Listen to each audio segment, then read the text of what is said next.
মতুয়া মহাসংঘের উদ্যোগে যে আজকে এই অনুষ্ঠানটা করা হচ্ছে দুদিন ধরে, আজ আপনি উপস্থিত হয়েছেন, কি বলবেন আজকে আপনি? নমস্কার, আপনাদের মধ্যে দিয়ে আমি প্রথমে প্রণাম জানাই আমার পিতামাতা এবং আমাদের আরাধ্য দেবতা শ্রী হরিচাঁদ গুপ্ত শান্তিমাতার চরণে। এবং আজকে এখানকার চাদুরিয়া টু এর সান্নালের চর মতুয়া মহাসম্মেলন বিশ্বাসপাড়া প্রাইমারি স্কুল তাদের কর্মধারা রয়েছেন। এখানে আমাদের হরিদা থেকে শুরু করে সন্দীপবাবু থেকে শুরু করে সবাই রয়েছেন। আমার এই এলাকার প্রধান ম্যাডাম রয়েছেন, আমাদের পম্পাদি রয়েছেন, বিশেষ করে আপনারা সবাই দেখুন মতুয়া সমাজের ভাব চিন্তাধারার মধ্যে দিয়ে, মতুয়া সমাজের অগ্রগতির মধ্যে দিয়ে এই সান্নালের চরের যে মতুয়া মহাসম্মেলন বিগত দিন যেমন হচ্ছে এবারও তেমনি হচ্ছে।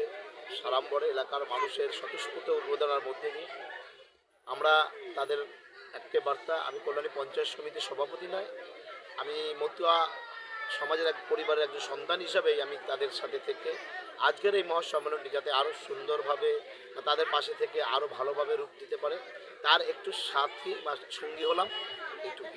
হ্যাঁ, মানে এটা আর কদিন চলবে? এরপরে কি আপনারা আরও বাড়ানোর চেষ্টা করবেন? না না, দেখুন ব্যাপারটা হচ্ছে গতকাল থেকে শুরু হয়েছে। গতকাল আজকে আমাদের সন্ধেবেলায় আমাদের যিনি ভালো লোকসঙ্গীত, যেটা আমাদের হরিসঙ্গীত পরিবেশন করবেন, নাম করা শিল্পী কাজল গাইয়ের নাম শুনেছি, উনি আসছেন একটু বাদে।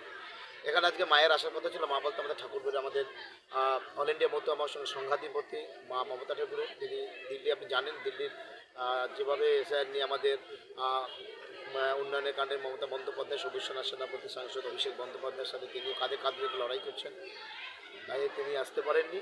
কিন্তু আমরা মতুয়া সমাজের মতুয়া করে পরিবার হিসাবে আমরা এখানে এলাকার মানুষের সাথে নিই এই অনুষ্ঠানটি যাতে আগামী দিন আরও দুদিন একদিন বাড়ানো যায়, ভালোভাবে আরও পরিশুদ্ধ করা যায়, এটা আপনাদের কাছে বার্তা দিচ্ছি। উপস্থিত হয়েছেন মতুয়া সমাজের যে অনুষ্ঠান হচ্ছে, আপনি কেমন লাগছে আপনার?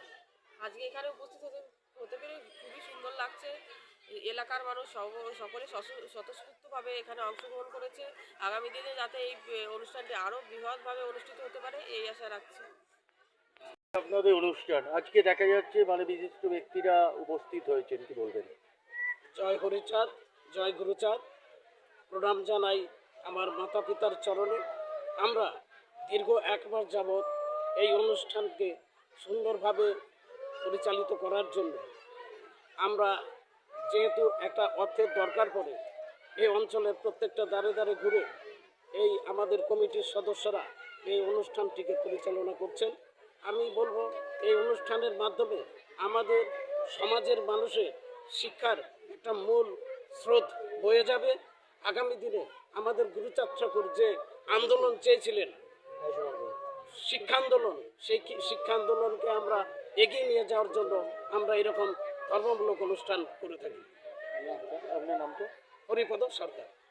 এই অনুষ্ঠানের জন্য আমি খুব আনন্দিত হয়েছি এবং আমাদের এই যে অনুষ্ঠানটা হয় বছরই হচ্ছে, এই 5 বছর হচ্ছে, 8 বছর হচ্ছে।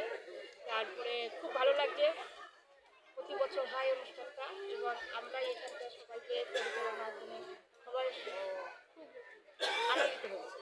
আপনার নামটা? আমি কমলা বাড়ি।